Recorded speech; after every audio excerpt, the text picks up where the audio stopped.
छत्तीसगढ़ के बीजापुर में एक पत्रकार ने सच बोला तो उसे मौत मिली। ईमानदारी से भ्रष्टाचार के खिलाफ रिपोर्टिंग की तो उसकी जान ले ली गई। मौत भी इतनी दर्दनाक कि कोई भी कांप जाए। आरोपियों ने हत्या के बाद शव को सेप्टिक टैंक में डाल दिया था, जिसे कल शाम बरामद किया गया है। बीजापुर के इस हत्याकांड को लेकर अभी एक बड़ी खबर आई है। छत्तीसगढ़ के बीजापुर पत्रकार हत्याकांड में 4 गिरफ्तार हुए हैं। मुख्य आरोपी रितेश चंद्राकर भी गिरफ्तार। दिल्ली से हुई आरोपी ठेकेदार रितेश की गिरफ्तारी बीजापुर लेकर पहुंची है पुलिस टीम।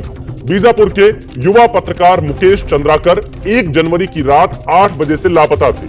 उनके बड़े भाई गुकेश ने भाई के गायब होने की रिपोर्ट दर्ज कराई थी।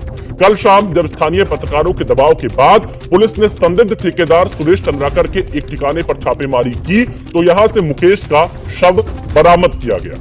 शव को सेप्टिक टैंक में छिपाया गया था, जिसे तोड़कर बॉडी निकाली गई। आप सोचिए कितनी निर्मम तरीके से यहां पर एक पत्रकार की हत्या कर दी गई और उसका गुनाह कुछ भी नहीं था, सिर्फ इतना कि उसने सच दिखाया, उसने भ्रष्टाचार के खिलाफ रिपोर्टिंग की और उसने भ्रष्टाचार के मुद्दे को उजागर किया और उसके बाद उसको मार दिया गया। और फिलहाल खबर यह आ रही कि मुख्य आरोपी समेत 2 यहां पर गिरफ्तार किए गए हैं। खबर आ रही है कि मुकेश चंद्राकर लगातार ये जो ठेकेदार है, जो ये इस मामले में आरोपी है, उसके द्वारा बनाई गई सड़कों पर रिपोर्टिंग कर रहे थे।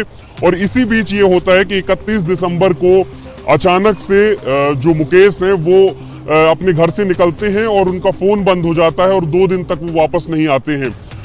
मुकेश के भाई FIR लिखाते हैं, ये जांच आगे बढ़ती है। लास्ट लोकेशन जो है इस रितेश चंद्राकर जो ठेकेदार है इसके घर के पास कब निकलता है और खोजबीन की जाती है तो जो दर्दनाक तस्वीर निकल करके सामने आई वो ये कि इस ठेकेदार के कंपाउंड से मुकेश का शव बरामद होता है और शव भी बहुत छत हालत में बरामद होता है। उसके बाद से जो है शासन प्रशासन चेता, मुख्यमंत्री ने इस पर दुख जताया, पुलिस की एक स्पेशल टीम बनाई गई और इसका जो मुख्य आरोपी है रितेश चंद्राकर, उसको दिल्ली से गिरफ्तार कर लिया गया है। इसके अलावा भी 3 लोगों को गिरफ्तार किया गया है। फिलहाल इस पूरे मामले में पूछताछ हो रही है, लेकिन जिस तरीके की ये घटना है कि एक पत्रकार को सच बोलने की सजा ये मिली कि उसकी हत्या कर दी गई। पत्रकार की हत्या को लेकर राजनीति गर्म हो गई है। बीजेपी नेता अमित मालवीय का आरोप है कि पत्रकार की हत्या का आरोपी सुरेश चंद्राकर नाम के जिस ठेकेदार पर लगा है, जो आरोपी है वो कांग्रेस का नेता है। मालवीय ने कांग्रेस के प्रदेश अध्यक्ष दीपक बैंस के साथ सुरेश चंद्राकर की तस्वीर भी पोस्ट की है। तो अमित मालवीय ने जो पत्रकार की हत्या का आरोपी है उसका कनेक्शन कांग्रेस के साथ जोड़ा है और बताया है कि कांग्रेस का नेता है। आखिरकार सरकार का काम एक पत्रकार को करने की जरूरत क्यों पड़ी? सड़क के निर्माण में भ्रष्टाचार, अधिकारियों खामोश क्यों थे? क्या अधिकारी खामोश थे इस पूरे मामले पर? यह एक बड़ा सवाल यहां पर है। खबर सामने आने के बाद जांच कमेटी क्या कर रही थी और इतने बड़े खुलासे के बाद पत्रकार को सुरक्षा क्यों नहीं दी गई? 120 करोड़ की सड़क का भ्रष्टाचार पर कार्रवाई क्यों नहीं हुई? घटिया सड़क निर्माण की खबर पर कार्रवाई क्यों नहीं की गई? और सबसे बड़ा सवाल यही है कि क्या राजनीतिक शय था आरोपी पर जिसने पत्रकार की हत्या की है? बीजेपी हत्या के आरोपी को कांग्रेस से जोड़ रही है, वहीं कांग्रेस भ्रष्टाचार को लेकर छत्तीसगढ़ में बीजेपी की सरकार पर हमला कर रही है। कांग्रेस का कहना है कि छत्तीसगढ़ में बीजेपी का जंगल राज चल रहा है, भ्रष्टाचार का खुलासा करने वाले पत्रकार की हत्या कर दी गई है।